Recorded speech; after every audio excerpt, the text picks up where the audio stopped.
On Chief Inspector Donald Swanson's report on the Hanbury Street murder, that of Annie Chapman, dated the 19th of October 1888, there is an interesting repetition in the marginal notes on Mrs. Long's witness statement.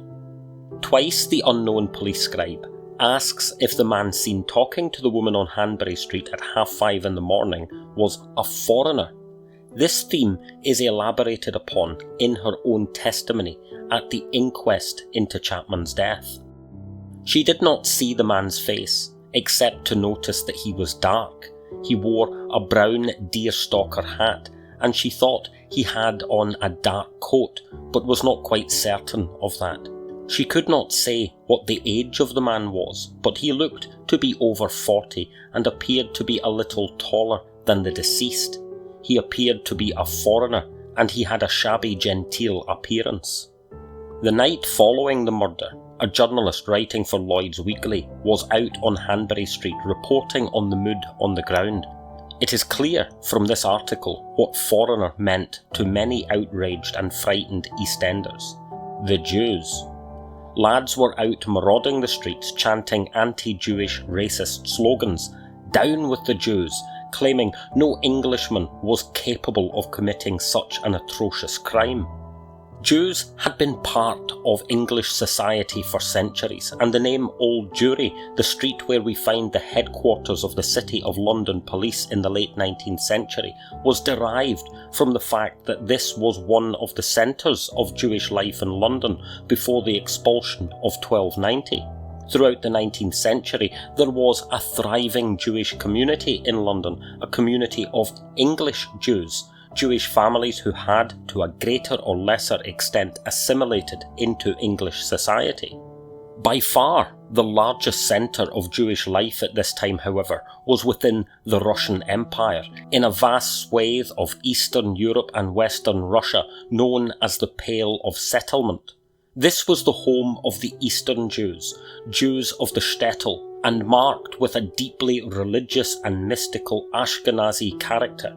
While there was always a bubbling suspicion of Jews throughout the Pale, this community grew and weathered various storms over the centuries of their sojourn in this part of Europe.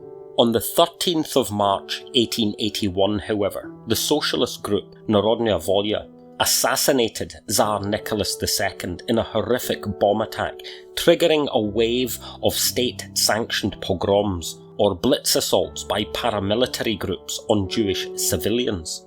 Not many were killed in the 3 years of anti-Jewish attacks that followed, but they were marked with significant violence, sexual assault, robbery, and the wholesale destruction of villages, synagogues, and homes.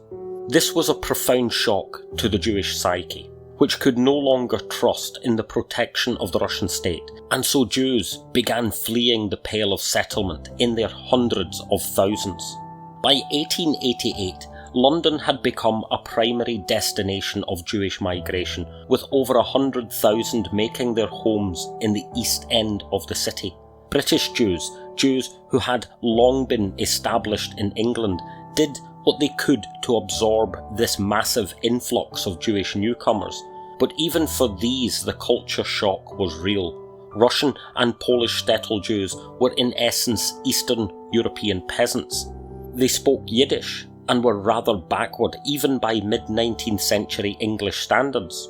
Owing to their extreme poverty, they crammed into areas like Whitechapel and Spitalfields and were quickly in competition with the impoverished natives of the East End for what few crumbs the ruling class would let fall from the table. As we see today, in England and over much of Western Europe and North America, this migration, always styled mass immigration by those with an agenda, led to tension. Hostility against Jews grew and London was swept with a wave of anti-Jewish sentiment. Of course, British society was already primed in its antipathy towards the Jew, and this is seen in such characterizations as we see in Charles Dickens' Fagin. The arrival of Hasidic Jews, Jews who seemed to fit the stereotype of the Dickensian racist trope, only fed this feeling at every level of English society. British imperialism, the slave trade, and quasi-scientific notions of Anglo-Saxon racial, moral and spiritual superiority confirmed the insane idea that an Englishman, qua a white Anglo-Saxon Protestant man, was incapable of committing a crime so barbaric in nature as the Ripper had done. Naturally, anyone thinking this had not witnessed the behaviour of British soldiers in India, Ireland or the Transvaal.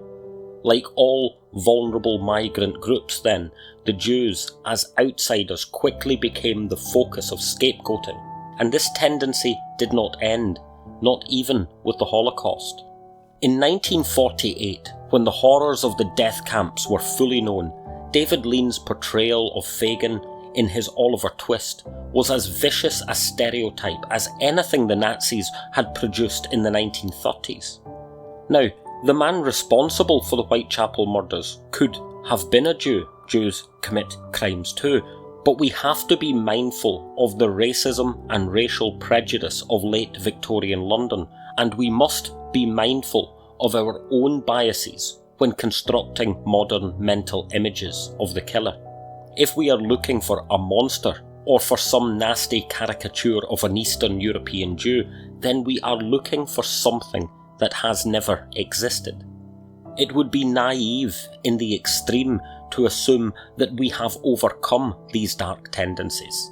The truth is, they are baked into the very cultural packages we have inherited. This facet of our history truly is a nightmare from which we should be striving to awake.